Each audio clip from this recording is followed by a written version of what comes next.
A minha saudação a todos, aos espectadores do canal Presbítero Isaías Gonçalves. Estamos iniciando aqui mais uma série de estudos bíblicos no nosso canal. O estudo de hoje, que nós vamos dar início, é um assunto por demais interessante e empolgante, principalmente aqueles que aguardam a vinda do Senhor Jesus Cristo. É notório que o Senhor Jesus Cristo vai voltar. A Bíblia enfatiza isso. Quando João, no seu evangelho, no evangelho escrito por João, ele vai dizer que o Senhor, as palavras de Jesus dizendo: eu vou preparar-vos lugar. E se ele foi preparar lugar, é sinal que ele vai voltar. Esta série de estudo esta matéria que se chama escatologia, ou a doutrina dos últimos dias, ela é subdividida em 8 partes principais, que é as que nós iremos abordar neste curso. Sinais da vinda, o arrebatamento da igreja, tribunal de Cristo, grande tribulação, guerra do Armagedon, reino milenar, trono branco e o reino eternal. São assuntos empolgantes, são assuntos importantes, assuntos que vão fazer com que nos aproximamos deste assunto que para alguns causa medo, pavor, mas para aqueles que têm uma viva esperança como nós, são assuntos de alegria, são assuntos maravilhosos. Hoje nós vamos abordar o primeiro ponto, que é os sinais da vinda de Jesus. Primeiro nós temos que pontuar 3 partes. Jesus ele veio para a Terra, viveu entre nós há mais ou menos 2000 anos atrás. Jesus vai vir a segunda vez, a qual nós chamamos de arrebatamento, que é o assunto da nossa segunda aula. E depois tem a vinda de Cristo, que é um assunto que também será abordado em algum momento. Depois do tribunal de Cristo, nós abordaremos este assunto. Sinais da sua vinda. Nós podemos tomar por base o texto segundo escreveu Mateus, o evangelista, quando Jesus está sentado no Monte das Oliveiras, no Mateus capítulo 24, do 3 ao 9, depois dos versículos 11 a 14. Diz assim o texto: e estando assentado no Monte das Oliveiras, chegaram-se a ele os seus discípulos em particular, dizendo: dize-nos, quando serão essas coisas? E que sinal haverá da tua vinda e do fim do mundo? E Jesus respondendo disse-lhes: acautelai-vos, que ninguém vos engane, porque muitos virão em meu nome, dizendo eu sou Cristo, e enganarão a muitos. E ouvireis de guerra e de rumores de guerra. Olhai, não vos assusteis, porque é mister que tudo isso aconteça, mas ainda não é o fim. Portanto se levantará nação contra nação, e reino contra reino, e haverá fomes, pestes, terremotos, em vários lugares. Mas em todas essas coisas são os princípios das dores. Então vos hão de entregar para serdes atormentados, e matar-vos-ão, e sereis odiados de todas as nações por causa do meu nome. E surgirão muitos falsos profetas e enganarão a muitos. E por se multiplicar a iniquidade, o amor de muitos esfriará. Mas aquele que perseverar até o fim será salvo. E este evangelho do reino será pregado em todo o mundo, em testemunho a todas as nações. então virá o fim. Jesus, ele dá sinais, ele mostra aos seus discípulos quais seriam os sinais que antecedem o dia glorioso da sua vinda, do arrebatamento. Nós vamos chamar de vinda de Cristo o seu retorno após a grande tribulação. Mas aqui, Jesus está falando aos seus discípulos os movimentos que sucedem o arrebatamento. O arrebatamento que será o assunto da nossa segunda aula. Mas nesta primeira aula, nós falaremos um pouco sobre os sinais da sua vinda. Jesus, ele começa a mostrar aos seus discípulos que momentos antes do arrebatamento, algumas coisas acontecerão como sinais da sua vinda. Paulo, escrevendo ao seu filho na fé Timóteo, no capítulo 4 e o verso 8 da segunda carta, ele diz uma frase que é bastante interessante. Desde agora a coroa da justiça me está guardada. São as últimas palavras do apóstolo Paulo ao seu filho na fé Timóteo. Ele está escrevendo a sua última carta. E aí ele vai dizer que desde agora a coroa da justiça me está guardada, o qual o Senhor, justo juiz, me dará naquele dia, e não somente a mim, mas a todos que amam ou amarem ou amam a sua vinda. Esses sinais é para aqueles que amam a vinda do Senhor. Paulo está dizendo a Timóteo que é possível amar a vinda de Cristo. E esses que amam a vida de Cristo são aqueles que estão aguardando este momento. E Jesus, aqui no texto que nós lemos, ele traz muitos sinais da vinda de Cristo. Um sinal que é muito interessante, que ele fala aqui sobre falsos cristos e falsos mestres. Certamente quando eu estou falando aqui, você já deve estar imaginando e está pontuando que há muitos sinais que já estão se cumprindo nos dias de hoje. Falsos cristos e falsos mestres. Mateus capítulo 24 e verso 5 diz assim: porque muitos virão em meu nome, dizendo eu sou o Cristo, e enganarão a muitos. Nós vivemos este momento. Existem muitas pessoas que se autodenominam Salvador.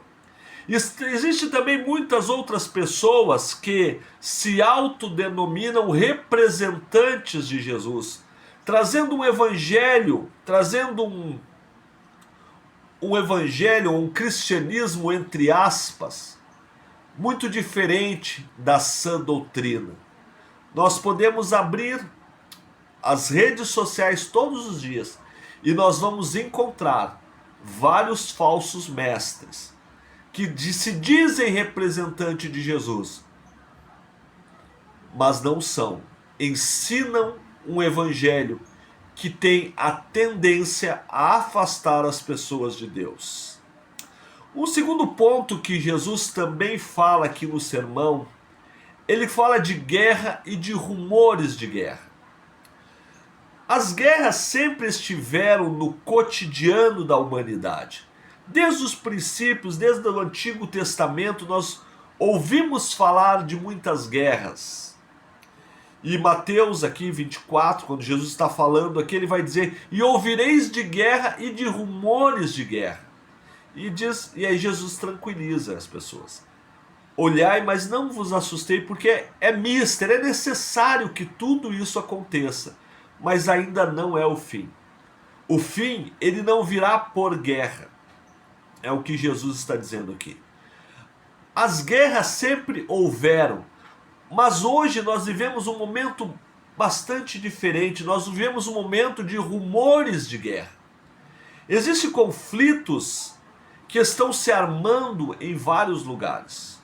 Enquanto nós gravamos essa aula, nós temos um conflito entre a Rússia e a Ucrânia que duram mais ou menos 3 anos já. Nós temos um conflito entre Israel e o grupo palestino Hamas que dura cerca de 1 ano e meio. E esses conflitos, eles dividiram o mundo. Eles dividiram o mundo em dois grupos e se fala de um rumor de uma terceira guerra mundial. Isto é o que Jesus está dizendo aqui de rumores de guerra. Não somente as guerras, mas também os rumores das guerras. E ele vai continuar dizendo aqui que além das guerras, ele está falando da fome, que também é fruto da guerra. Ele está falando de pestes, está falando de terremotos em vários lugares. Nós vivemos um momento em que nós estamos saindo recém do Covid-19, uma peste, uma epidemia que matou cerca de 2 milhões de pessoas, 2 a 3 milhões de pessoas foram mortas. É um sinal da vinda de Jesus. Também aqui Jesus está falando da apostasia, e este é um grande sinal que está acontecendo. O que vem a ser apostasia? Significa desvio, afastamento, quer dizer abandono premeditado e consciente da fé cristã. É notório o que está acontecendo. Muitas pessoas estão se afastando da fé. E outras, elas estão se afastando da fé, a maior parte delas se afastam da fé dentro das nossas igrejas. Não é mais aquele movimento simplesmente do que nós chamávamos de desviado.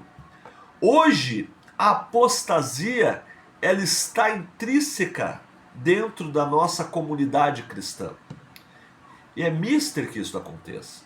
Jesus está dizendo que a apostasia, o abandono premeditado e consciente não da igreja, mas da fé cristã.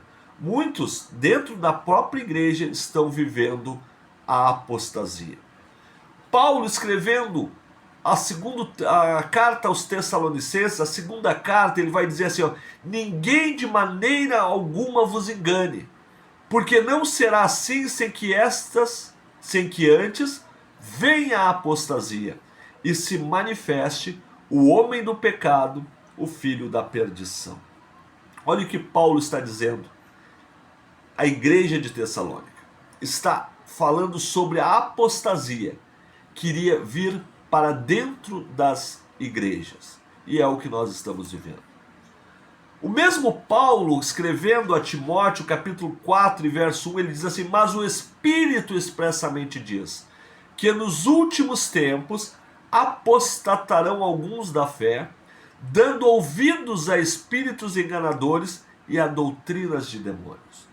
Hoje, nós vivemos o período em que mais existe as doutrinas de demônios de toda a história da igreja. Pessoas que se autodenominam pastores, líderes religiosos, usam várias nomenclaturas, bispos, sacerdote, apóstolos, com o intuito de chamar multidões para os seus rebanhos.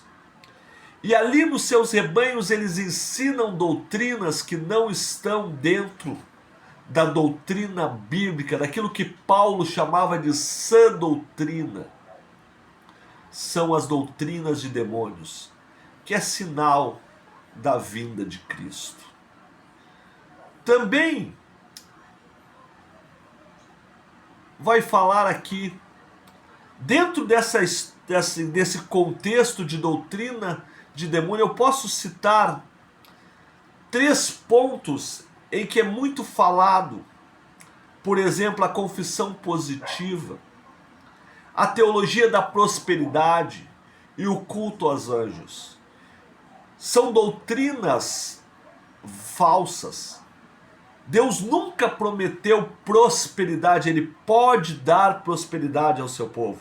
Ele prometeu provisão.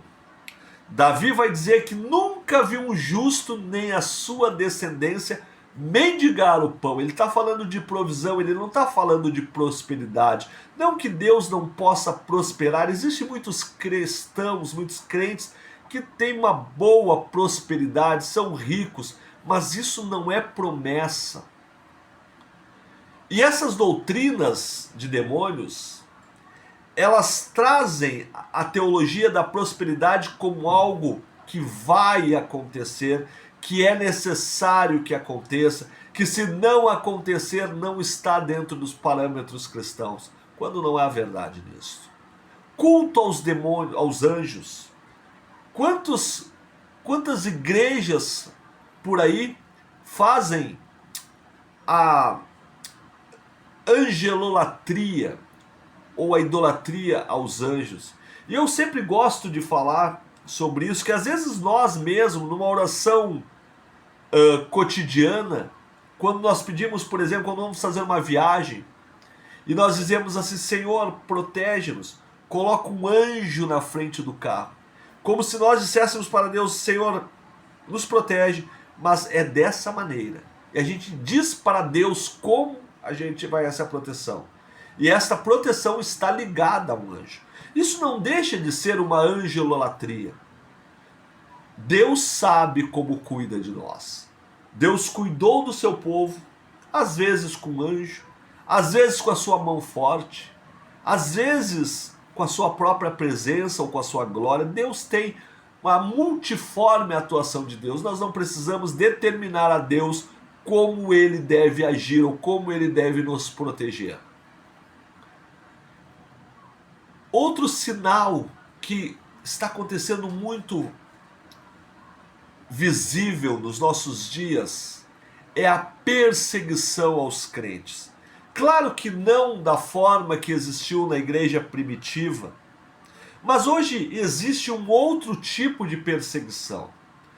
Na igreja primitiva se perseguia crentes, colocando na arena de Roma, colocando nas fornalhas de fogo.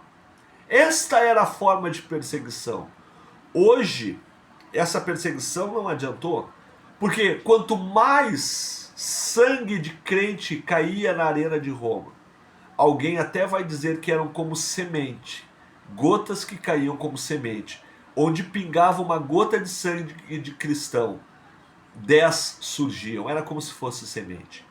Hoje, essa perseguição, ela tem uma forma ideológica. Perseguem a mensagem da cruz. Isso não pode falar. Isso é contra as regras. É um tipo de perseguição, e é uma perseguição que vai colocar muitos cristãos, muitos pastores, muitos evangelistas, muitos pregadores nas prisões por aquilo que falam. Que a ideologia vai dizer que é preconceito, que é contra o bem comum, o relativismo, né? Hoje se trabalha muito o relativismo. Aquilo que era antigamente hoje é relativo. Isso é um método de perseguição ao evangelho, à mensagem da cruz. Deus nunca nos autorizou a ser preconceituosos, mas nós precisamos pregar a verdadeira palavra de Deus, o verdadeiro evangelho. No texto aqui que nós lemos, Jesus está dizendo: então vos hão de entregar para serdes atormentados, e matar-vos-ão, e sereis odiados de todas as nações por causa do meu nome. Há um movimento global de ódio àqueles que propagam o evangelho. Hoje é natural nós vermos nas festas mundanas, como o carnaval, entre outras, figuras do cristianismo sendo humilhadas, sendo expostas ao ridículo. Isto é perseguição ao cristianismo, mas é sinal da vinda do Senhor. Quando estas coisas acontecerem, nós devemos olhar para cima e saber que o nosso Senhor já está às portas. Mateus capítulo 5, verso 11 e 12, ali nas bem-aventuranças, Jesus diz assim: bem-aventurados sois vós, quando vos injuriarem e perseguirem e mentindo. Isso é muito importante, não falando a verdade. Quando eles estiverem mentindo ao nosso respeito, disserem todo mal contra nós por causa do Senhor, Olha a palavra de ânimo. Exultai e alegrai-vos, porque é grande o vosso galardão nos céus. Nós vamos falar de galardão logo em seguida, na terceira aula, se não me falha a memória. Porque assim perseguiram os profetas que foram antes de vós. Não devemos estar preocupados com as perseguições. Nós devemos estar preocupados quando não somos perseguidos. Isso sim. Mas a perseguição é sinal da vinda de Jesus. É sinal que o Senhor está voltando. E aqui Lucas, capítulo 21 e verso 11, traz um texto também que mostra um sinal da vinda do Senhor, a qual ainda não vimos, mas este acontecerá.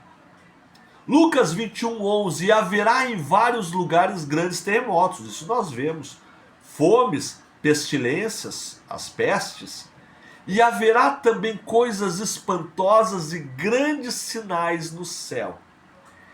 A gente não sabe, e o próprio Jesus aqui ele não detalhou quais seriam esses sinais, mas haverão. Um sinal que é bastante interessante, que nós ouvimos falar muitas vezes dos discos voadores, né, dos OVNIs, objetos voadores não identificados, está enquadrado aqui. Grandes sinais no céu. Outro dia alguém me perguntou se eu acredito nisso. Eu acredito em grandes sinais no céu. Coisas que não vão ter explicação. A explicação não está nos livros de ciência. Não está nos ufólogos, mas está na palavra. Grandes sinais no céu que antecedem a vinda do Senhor. Mas todas estas coisas são princípios de dores, principalmente quando ele está relacionando aqui ao sofrimento que a igreja vai passar antes. Olha o que esse termo dores significa. A palavra dores vem do grego din, que fala do trabalho e da dor do parto. Essa expressão é maravilhosa, porque são dores que não antecedem morte, são dores que antecedem parto.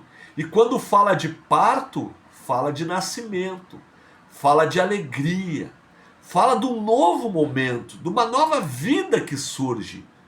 E essas dores, a qual está sendo falada aqui, não são dores para a morte. Morte é sofrimento. Agora, são dores que antecedem o parto, o nascimento, coisas felizes. Então são dores que antecedem o grande encontro de Jesus com a sua noiva, com a sua igreja. Olha a continuação aqui.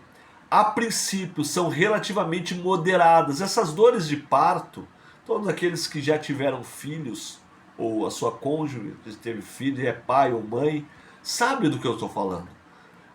As dores de parto, elas começam moderadas e não frequentes, ela tem um intervalo de tempo. Mas quando começa a se aproximar do parto, essas dores são mais frequentes e mais fortes. Então nós estamos vivendo um momento de aproximação. Quanto mais doer, mais próximo está a vinda do Senhor. Quanto mais perseguição, mais próximo está a vinda do Senhor. É mister que isso aconteça. E para terminar, um dos sinais mais importantes, e esse sinal depende de nós, que o evangelho do reino seja pregado em todas as nações. Aí virá o fim. Que fim? O arrebatamento da igreja. Então é necessário que nós pregamos o evangelho. Anunciamos que Jesus está voltando, para que mais próximo esteja o arrebatamento de nós.